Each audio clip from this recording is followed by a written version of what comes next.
Good morning. Ayan, nagluluto tayo ngayon ng ginataang tulingan. So, yung ating tulingan, isang malaki yan, 1.5 kilos. Ayan, i-slice natin and then niluto natin siya as parang paksiw. Pinaksiw muna and then habang patuyo ang kanyang sabaw. So, lalagyan na natin siya ng ng instant gata. Ayan.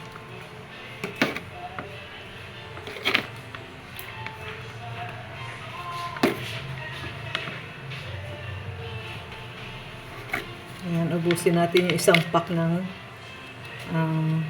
pack gata. Then, ayan muna natin siyang kumulo ulit.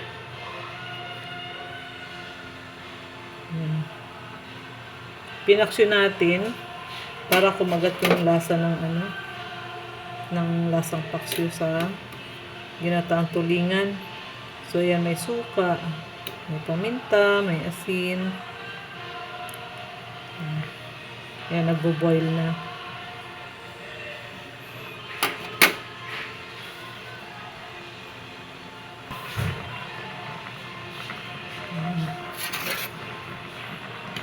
Very delicious na ulam na ito.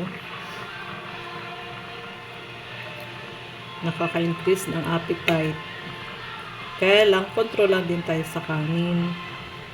Kasi carbohydrates. Pero ito, pwede naman natin lagyan ng toppings. Pwedeng lagyan ng talong, tsaka sili. Ayan, hayaan muna natin siya mag-boil hanggang sa maluto yung kanyang gata.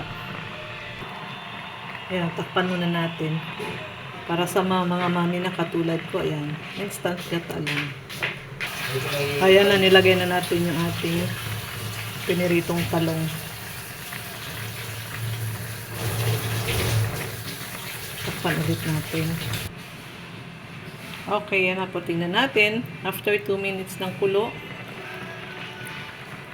Ayan. So, ayan. Okay na. Tikman natin.